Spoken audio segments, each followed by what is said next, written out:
चकोल्या म्हटलं की आईच्या हातची मायेची चव. घरच्या मसाल्यांचा सुगंध, मऊसर चकोल्या आणि त्यावर येणारी तुपाची धार म्हणजे प्रत्येक घासात आपलेपणाची जाणीव.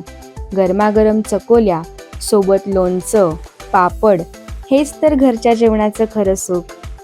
नमस्कार, मी निशिगंधाची मेजवानी या यूट्यूब चॅनलवर आपल्या सर्वांचे मनापासून स्वागत आहे. पौष्टिक खा आणि स्वस्थ राहा. तर आज आपण आपल्या महाराष्ट्राची एकदम अस्सल आणि पारंपरिक रेसिपी पाहणार आहोत, चकोल्या. काही भागांमध्ये वरणफळ, चकोल्या किंवा डाळफळ सुद्धा म्हणतात. वेगवेगळ्या भागांमध्ये वेगवेगळ्या नावाने ओळखली जाणारी ही रेसिपी आहे. साधं साहित्य, सोपी पद्धत आणि चव मात्र एकदमच भन्नाट.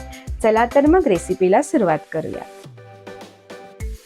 1.5 वाटी गव्हाचं पीठ, अर्धी वाटी तूर डाळ, 2 चमचे खिसलेलं सुकं खोबरं, 10-12 पाकळ्या लसूण ठेचून घेतला आहे, 1 चमचा गूळ, 1 चमचा गोडा मसाला, 2 चमचे धणे जिरे पूड, कोथिंबीर, 5-6 कढीपत्त्याची पानं, चवीनुसार लाल तिखट, अर्धा चमचा जिरे, अर्धा चमचा मोहरी, गरजेनुसार तेल, अर्धा चमचा हळद, 4-5 चमचे चिंचेचा कोळ आणि चवीनुसार मीठ.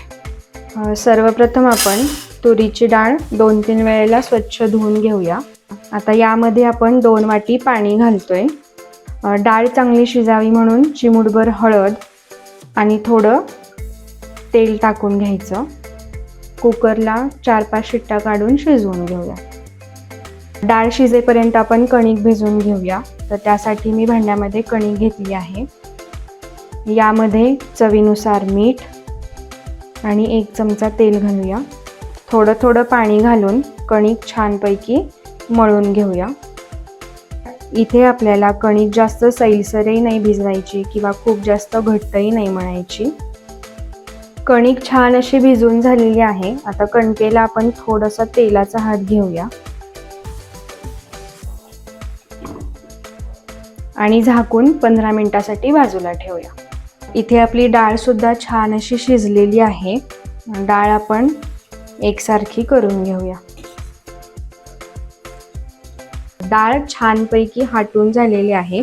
फोडणी करायला घेऊया. तेल गरम झालेलं आहे. आता यामध्ये आपण मोहरी घालूयात. मोहरी चांगली तडतडली की मग जिरे घालूया.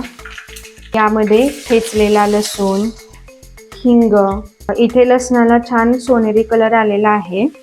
आता यामध्ये खिसलेलं खोबरं तेलावर छान परतलं की चव छान येते. खोबरं खूप वेळ परतून घ्यायचं नाहीये.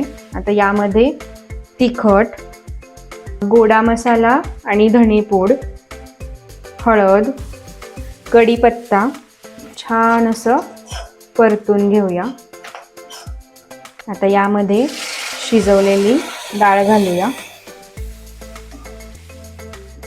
आणि साधारण 3 ते 4 वाट्या पाणी घालायचं. पाण्याची कन्सिस्टन्सी तुम्ही इथे बघू शकता. चिंचेचा कोळ. वरणफळ हे आंबट, गोड आणि तिखट असतं, त्यामुळे मी इथं चिंचेचा कोळ वापरलेला आहे. तुम्ही इथे आमसूल सुद्धा वापरू शकता. गूळ, चवीनुसार मीठ. झाकण ठेवून चांगली उकळी आणून देऊया. तोपर्यंत आपण कणकेचा गोळा घेऊन पोळी लाटून घेऊया. थोडं थोडं पीठ लावून लाटली तरी चालू शकते. पोळी खूप जास्त जाडसरही नाही लाटायची किंवा खूप जास्त पातळही नाही लाटायची, नेहमीच्या पोळीसारखी. इथे आपली पोळी लाटून तयार आहे. तुम्ही इथे बघू शकता. पोळीचे छोटे छोटे चौकोनी आकारामध्ये तुकडे करून घेऊया. तुकडे खूप जास्त मोठे नाही करायचे.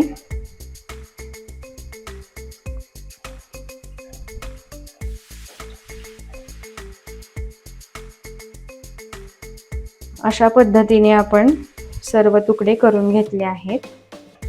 वरणाला छान खळखळून अशी उकळी आलेली आहे. आता आपण यामध्ये एक एक करून सगळे तुकडे घालून घेऊया. एकदम घालायला जाऊ नका, नाहीतर ते एकमेकांना चिटकू शकतात. हे वरणफळ आपण 20 ते 25 मिनिटं छानपैकी शिजवून घेऊया. इथे आपण एक काळजी घ्यायची आहे, वरणफळ अधूनमधून थोडं थोडं हलवत राहायचं आहे, जेणेकरून जे आपण कणकेचे तुकडे केले आहेत ते खाली चिटकू नयेत म्हणून. इथे आपले वरणफळ तयार आहे. वरून भरपूर अशी कोथिंबीर घालूया. जर तुम्हाला वरणफळ थोडं घट्ट वाटलं तर तुम्ही वरून थोडं गरम पाणी देखील घालू शकता. तर तयार आहेत वरणफळ, डाळफळ किंवा चकोल्या देखील म्हणू शकता. गरमागरम चकोल्यांवर थोडं तूप घालायचं आणि सोबत लोणचं पापडासोबत सर्व करायचं. हे कॉम्बिनेशन अगदी उत्तम आहे. तर ही रेसिपी तुम्हाला कशी वाटली हे मला नक्की सांगा आणि आपल्या प्रतिक्रिया अवश्य कळवा. आणि आपल्या चॅनेलला लाईक, सबस्क्राईब आणि शेअर करायला विसरू नका. तोपर्यंत पौष्टिक खा आणि स्वस्त राहा. धन्यवाद.